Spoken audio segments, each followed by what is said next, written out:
салом тамошобинони гиромӣ, хулосаи хабарҳои муҳими 18 марти тоҷикистонро аз пойгоҳи хабарии бомдод бароятон пешкаш мекунем. шурӯъ мекунем аз як нигоҳи кӯтоҳ ба сархати хабари муҳими рӯз дар ин барнома. хеши наздики яке аз қурбониёни эътирозҳои хоруғ дар фурудгоҳи душанбе ғайб зад.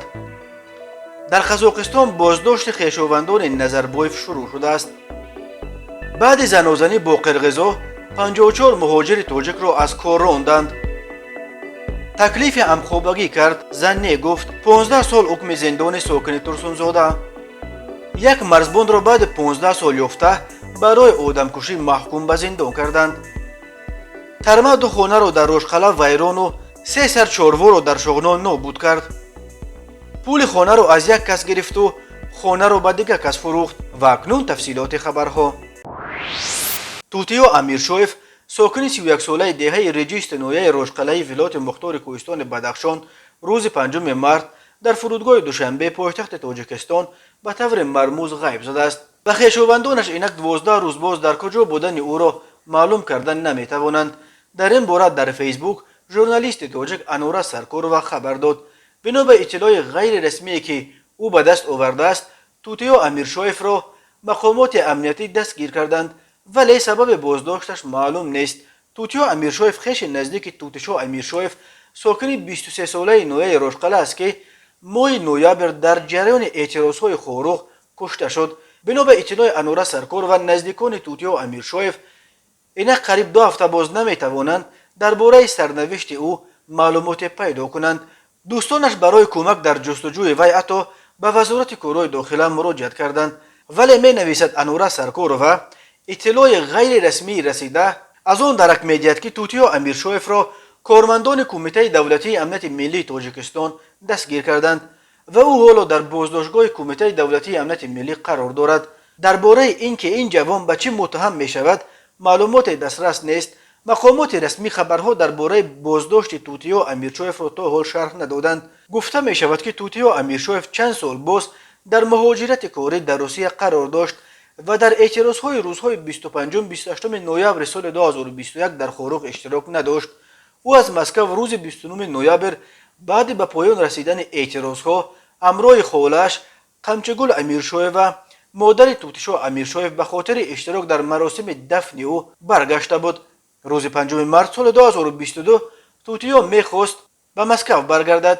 хешовандонаш ӯро то фурудгоҳ гусел карданд.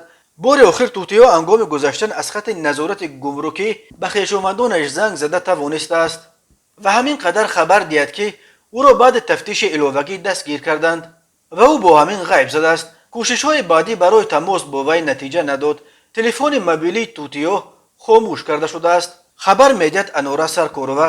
эътирозҳои густурда дар хоруғ 25 ноябри соли 2021 дар пайи дар боздошт кушта шудани Гулбидин Зиёбеков, як сокини 29-солаи деҳаи Тавдеми ноҳияи Рӯшқала оғоз ёфт ва 4 рӯз давом кард. ҳангоми кӯшиши бозурӣ пароканда кардани эътирозҳо боз 2 нафар, Тутишо Амиршоеви 23-сола ва сокини ҷавони хоруғ Гулназар Муродбеков кушта шуданд.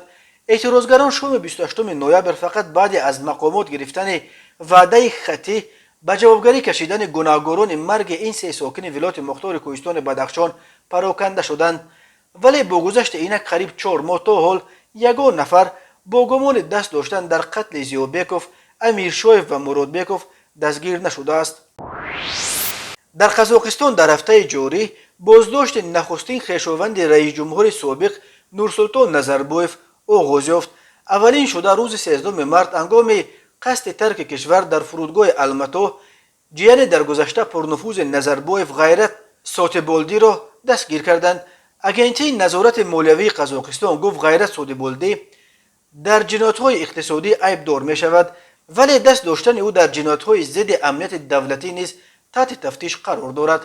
ба дунболи Ғайрат Сотиболдӣ ҳамсари ӯ Гулмираро низ бо иттиҳоми ғасби тиҷоратҳои дигарон ба ҳабс гирифтанд ва рӯзи 15 март мақомот Ғайрат Бурунбоев, яке аз афроди сарватмандтарини Қазоқистон ва қудои Дориға, духтари калонии Назарбоевро низ ба ҳабс гирифтанд. мавҷи боздоштҳои хешовандони Назарбоев баъди мавҷи аз мақомҳои баланд рондани наздикони президенти собиқ дар пайи эътирозҳои хунини моҳи январ аст. با استفاده از آن حوادث پرزیدنت کنونی قاسم جمال توقایف توانست بالاخره نظربایف را از عرشه سیاسی به وحشت تنگ کرده خود را از سایه او در بالای سرش خلاص کند. غیرت صادبالتی 51 ساله گنرال سابق کمیته امنیت ملی که با غصب تجارت‌های دیگران نام برآورده بود، اولین نفر از خویشاوندان نظربایف بود که به دست افتاد. او را در فرودگاه المتا وقتی دستگیر کردند که میخواست به دبی پرواز کند. روز 16 مارت همسر او گلمیرا صادبالتی هم با اتهام غصب تجارت دیگران دستگیر شد. ژورنالیست روس ارکاد دوبنوف می نویسد حبس غیرت صادبالتی حادثه اندکی نیست، چون که او و برادرش سمیت ابیش بعد علاقت پدرشان دادر خردی نظربایف در خانه عمک خود به وی رسیدند و نورسلطان نظربایف که تنها 3 دختر داشت و پسر نه، این دو جیانش را پسران خود می نامید. آنها سالهای طولانی در ساختارهای امنیت کار کردند و سمیت ابیش تا حادثه های ماه ینور معاون رئیس کمیته امنیت ملی بود و همچون چشم و گوش عمکش از نام نظربایف فعالیت کمیته امنیت ملی و دیگر ساختارهای قدرتی و امنیتی حکومت را نظارت میکرد. اگنتی مانیتورینگ مالیوی میگوید غیرت صادبالتی به سوء استفاده از مقام و از خود کردن مبلغ‌های خیلی بزرگ شرکت قزاق تلکام عیبدار می شود، ولی او همچنین با گمان دست داشتن در جنایت‌های دیگر که امنیت دولت را به هم میزند نیز مورد بازجویی قرار دارد. ارکاد دوبنوف میگوید در قزاقستان کسی شبهه ندارد که سبب اصلی حبس غیرت صادبالتی نقش مدیش او در اعتراضهای خونین ماه ینور است. گنرال مستوی همچون حامی سلفی ها نام برآورده بود. او همچون رهبر اتحادیه ورزش‌های ملی قزاقستان در صف آن چندین هزار پیروان رویه تندگرای سلفیه را زیر تربیت گرفته. محض آنها به گفته منابع فراوان در قزاقستان از جمله منابع نزدیک به رهبریت این کشور قوه اساسی بی‌ترتیبی ها و بی‌نظمی ها در المتا شدند. تا کنون عقیده بود که بر اساس توافق بین توقایف و عائله نظربایف در عوض از منصب‌های دولتی رفتن آدمان نظربایف امنیت آنها کفالت داده می شود. ولی حبس گنرال تا چند ماه پیش پرنفوذی که پرزیدنت قبلی او را پسر خود می نامید بنا به یک فرضیه که در بین الیت و قزاقستان می چرخد می تواند بیانگر آن باشد که اعضای عائله نظربایف شاید باز یگان عهدهداری خود را پایمال کردند. می نویسد دوبنوف. همین طور اگنتی مانیتورینگ مالیوی قزاقستان روز 7 مارت 2 روز بعد پیدا شدن خبرش بازداشت غیرت بورونبایف خدای دورغه دختر کلانی نظربایف را تصدیق کرد. در اطلاعیه رسمی گفته می شود که بورونبایف با اتهام دزدی مبلغ‌های بزرگ در ساختارها به نام دولتی به حبس گرفته شده است. دختر او عالمه سال 2013 با آیسلطان نظربایف پسر دوم دورغه ازدواج کرد. آیسلطان سال 2020 در لندن به علت استعمال مواد مخدر وفات کرد. بورونبایف از افراد بایترین قزاقستان به شمار رفته. فرانچایز مکدونالدز، دهها شرکت و کارخانه های بزرگ و همچنین کارخانه داروسازی قلغنده را که واکسینه های روسی سپوتنیک برای واکسینه زنی ساکنان قزاقستان در همین جا تولید کرده می شوند به او تعلق دارند. نظربایف که امسال به سن 82 می رسد سال 2019 از پرزیدنتی رفت، ولی توسط آدمانش همچنان از پس پرده کشور را رهبری میکرد. ولی بعد اعتراضهای ماه ینور که بیش از 200 کشته به جا گذاشت، توقایف آدمان نظربایف از جمله خویش و تبار او را از منصب‌های کلیدی دور انداخت. هر سه داماد نظربایف، غیرت شریفبایف، دمش دسانوف و تیمور کولیبایف در میان ماه ینور از رهبری شرکت‌های بزرگ قزاقگاز و ترانس اویل و از رهبری پلات ملی صاحبکاران اوتامکان استعفا دادند. برابر آنها سمیت ابیش نیز از مقام معاون رئیس کمیته امنیت ملی به استعفا فرستاده شد. دورغه نظربایف و دختر کلانی پرزیدنت که یک وقت وارث احتمالی کرسی پدرش شمرده میشد، کرسی وکیل مجلس را سپرد و از سیاست کنار رفت. کلیگ حربی دادگاه عالی تاجیکستان روز 17 فوریه سال 2022 سابق سرباز قطاری قسم حربی 0215 ریاست قشون‌های سرحدی کمیته دولتی امنیت ملی در ولایت سوخت سویاروف سراج‌الدین اوزوقویچ را بر اساس ماده 104 قسم 2 بند که کودکس جنایتی جمهوری در آدمکشی از اسیات افباشی گناهکار شناخته به 22 سال زندان نظامش سخت محکوم کرد. دادگاه بلافاصله بر اساس قانون عفو 2 سال از حکم زندان سویاروف را کوتاه کرده و به این ترتیب او باید 20 سال را پشت پنجره به سر برد. مرکز مطبوعات دادستانی کل تاجیکستان در شرح این پرونده گفت سویاروف سیروجدین 20 آگوست سال 2006 تخمینا ساعت 23:00 دقیقه در جای استقامتیش دهه چلچنار جماعت دیوت سرزم شهر پنجکن از اسیات افباشی باسنگ به سر روی شهروند نوربایف یک چند مرتبه ضربه زده او را قصداً به هلاکت رسانیده است. بعد صادر کردن جنایت خود همان شب غیر قانونی از سرحد دولتی جمهوری تاجیکستان به حدود جمهوری ازبکستان گذشته سپس به جمهوری قزاقستان رفته تا وقت دستگیر شدنش در آنجا پنهان شده است. سال گذشته سیروجدین سویاروف بالاخره از جانب مقامات حفظ حقوق قزاقستان دستگیر گردیده 30 سپتامبر سال 2021 به تاجیکستان استرداد کرده شد. تفتیش پرونده او را سرپرکراتوره حربی تاجیکستان انجام داد چون که سویاروف هنگام صادر کردن جنایت آدمکشی هنوز در خدمت حربی قرار داشت. سبب با چنین شیوه بهرمانه کشتن عمدیش از جانب سویاروف دادستانی چیزی نمیگوید. نظر خود محکوم شده و اون نزدیکان و ادوکاتش دسترس نیست. کمیته ایالت‌های فوق‌العاده تاجیکستان روز 18 مارت خبر داد که در یک شبانه روز آخر در جمهوری چند حالت فرآمدن ترمه، سنگریزی و یرش و آبخیزی ها ثبت شده است. از جمله صبح 17 مارت سال 2022 ساعت 2:15 دقیقه در حدود دهه شادی جماعت به نام گداعلی فنویه روشقلعه ولایت مختار کوهستان بدخشان بر اثر فرآمدن ترمه دو خانه ساکنان این دهه و یک بنای یاری رسان پاره خراب شدند. ترمه همچنین 100 متر رو و تقریبا 350-400 متر خط نیروی برق رو خراب کرد. خوشبختانه کسی بر اثر این آفت طبیعی آسیب ندیده است. همچنین روز 17 مارت یک ترمه دیگر در بدخشان بالای دهه میدان شهر جماعت پورش نوینویه شغنان فرو ریخت. در نتیجه این آفت آخر یک ساکن میدان شهر خراب شده 3 چهارپای خردش نابود شدند. برای معاین کردن حجم ضرر و رفع عاقبت‌های آفت طبیعی کمیسی‌های نویوی حالت‌های فوق‌العاده علاقه دست به کار شدند. نزدیک ساعت 2 شب 18 مارت در کیلومتر 423 راه کولوب شاهین دروازه در نزدیکی جماعت ویش خروینویه دروازه سنگ ریخته راه را بسته است. خوشبختانه کسی در این حادثه نیز آسیب ندیده است. صبح 18 مارت راه‌های کولوب، قلعه خم، ونج خوروغ و ونج روشان هنوز موقتا بسته بود. همین طور صبح بر وقت 18 مارت تقریبا ساعت 0:53 دقیقه در کیلومتر 266 راه دوشنبه کولوب خوروغ در موضع یخچه کولینویه شمس‌الدین شاهین ولایت ختلان یک یرچ دروازش 35 متر به بالای راه فرو ریخته راه را موقتا مسدود کرد.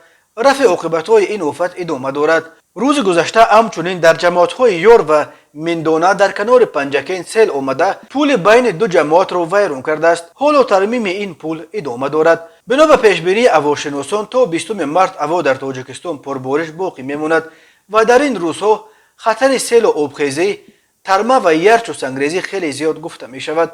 کمیته ایالت‌های فوق‌العاده از اهالی خواهش میکند که در چنین روزهایی که خوف و خطر ترمه و سیل و آبخیزی وجود دارد از سفرهای بدون ضرورت به خصوص به منطقه‌های کوهستانی خودداری نمایند.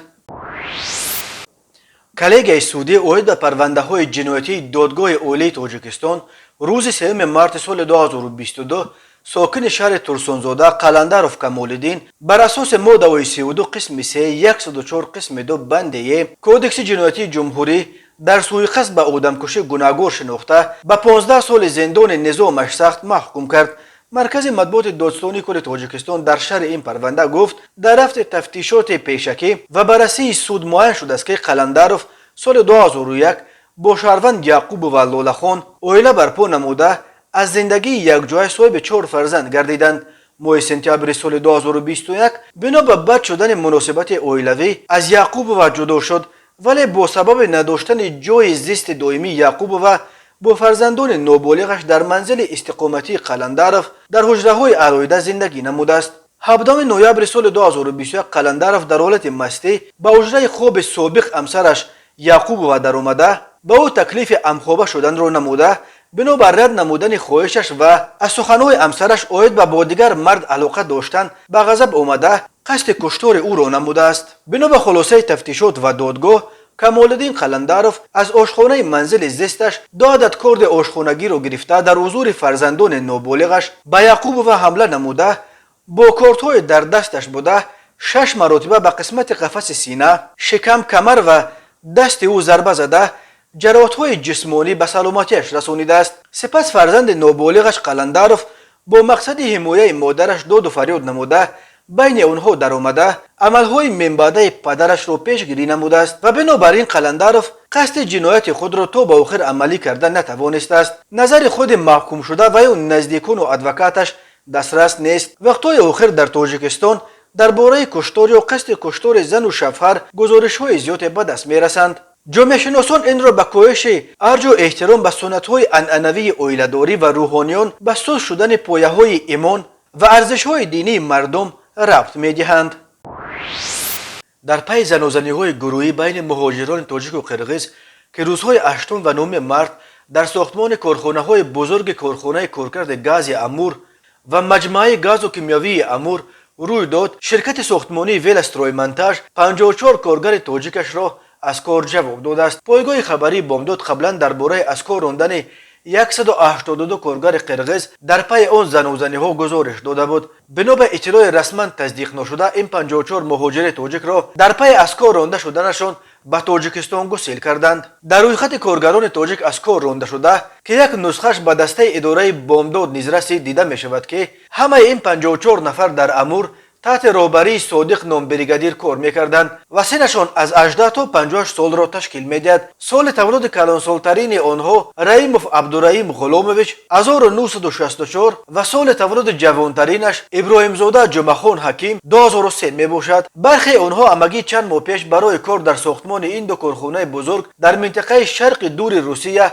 استخدام شده بودند، ولی برخیش حتی یک ماه هم کار نکرده بودند. بنا به اطلاع دریافتی اکثر رانده شده ها از نویه‌های منطقه کولاب تاجیکستانند. از کار رانده و خارج این 54 مهاجر تاجیک از روسیه در حالی است که وزیر کارهای داخلی تاجیکستان رمضان رحیمزاده روز 12 مارس وابسته به حادثه زناشویی گروهی بین مهاجران تاجیک و قرغیز در کارخانه‌های بزرگ کارخانه کارکرد گاز امور و مجمع گاز کیمیاوی امور به وزیر کارهای داخلی روسیه ولادیمیر کلاکولتف برقیه فرستاده خواستار تفتیش سر وقت و تحت نظارت قطعی گرفتن جریان تفتیش این حادثه شده بود. گنرال رحیمزاده همچنین نماینده وزارت کارهای داخلی تاجیکستان را در بیوروی هماهنگسازی مبارزه با ضد جنایت‌های متشکل و دیگر نمود جنایت‌های خوفناک در حدود اتحاد دولت‌های مستقل عبدالستار فتح‌زاده را موصف کرده بود که با همتایان خود در فدراسیون روسیه در علاقه باشد و به رفت تفتیش کمک رساند.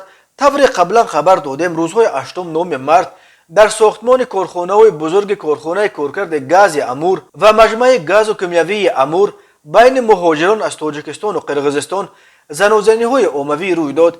این کارخانه در کنار شهر بلاگویشنسک مرکز ماموری ولایت امور در منطقه شرق دور روسیه ساخته می شود و به ساختمان آن تنها در شرکت ویلسترویمنتاژ 9000 کارگر اکثر مهاجران از کشورهای آسیای مرکزی به کار گرفته شدند.